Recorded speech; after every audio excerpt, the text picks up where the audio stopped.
Bonjour et bienvenue sur le Badminton Show. On est de retour, tout comme le top 12. Le début des matchs retour, eux, ont eu lieu ce samedi. Avec le circuit international et européen, les compos sont bouleversés, ce qui n'est pas pour nous déplaire. Néanmoins, on peut dire que recevoir avait du bon, car toutes les équipes à domicile gagnent. On regarde tout ça ensemble et on commence forcément avec la poule A. La première rencontre, c'est l'ASPPT de Strasbourg, premier qui reçoit son dauphin breton du Bad Club de Rostrenain. Un match aller qui s'était soldé par un nul positif côté breton. Pour cette rencontre, Strasbourg sort l'équipe quasi complète. Gardon et Nathan Béga sont absents. En face, les Bretons, eux, composent sans certains joueurs internationaux aussi. Une rencontre à sens unique, les Alsaciens gagnent 7-1. Une victoire logique sur le papier qui leur permet de passer un message. Ils sont les patrons et il faudra une prestation de grande classe pour les surpasser. En face, les Bretons ont peine à exister, ce qui semble logique quand on voit l'effectif sorti par Strasbourg, mais ils empêchent les Alsaciens de prendre un point offensif. Dans le Nord, le volant Herrois recevait Aix-Université Badminton Club. Ce match, on l'avait annoncé comme un très gros duel, et ça n'a pas manqué comme à l'habitude de ces deux équipes. Les nordistes et les sudistes viennent avec un effectif quasiment complet, mais ce sont les Herrois qui remportent la rencontre 5-3. Encore une fois, beaucoup de matchs en 3 sets qui auraient pu tourner en la faveur des Aixois. Bien aidé par un abandon sur le simple homme 2, Aix repart avec un point défensif à la maison. Pour le volant Herrois, on retient la leçon de l'année dernière. Cette rencontre les avait privés de play-off. Enfin, la dernière rencontre, c'est l'Union Saint-Bruno qui reçoit le Red Star de Mulhouse. Côté USB, toujours un effectif fixe. En face, Mulhouse, 3 défaites d'affilée, composent sans leur équipe première. Arnaud Merclé, Rondion Limov et la paire Pognante-Lambert ne sont pas présents. Un match aller qui s'était soldé par la victoire de Mulhouse, mais comme on l'annonce depuis le début de la saison, il ne faut pas prendre les Bisons à la légère. Et en voici la preuve, car ils remportent ce match 5-3. On détaillera un peu plus cette rencontre lors du prochain épisode du Badminton Tour. Alors on enchaîne tout de suite sur le classement. Sans surprise, en étant invaincu, Strasbourg garde les rênes de la poule avec 28 points. Petit changement classement, avec leur victoire et la défaite de Rostronin, le LVA retrouve la deuxième place avec 22 points. Juste derrière, Rostronin chute d'une place et se voit troisième. Le Mulhouse emboîte le pas et reste à leur quatrième place avec un point défensif, ils sont maintenant à 16 points. Tout comme eux, Aix gardent leur place et glanent un point défensif, les voyant cinquième avec 15 points.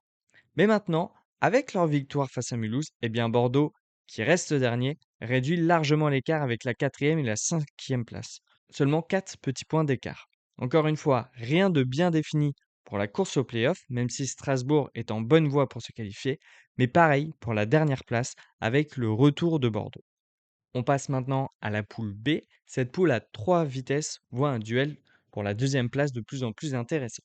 La première rencontre a commencé et le VGA Stella Saint-Maur qui reçoit le FIB avec un 6-2 à l'aller pour les Parisiens. Pour cette rencontre, équipe type des deux côtés et pas de joueurs internationaux côté breton.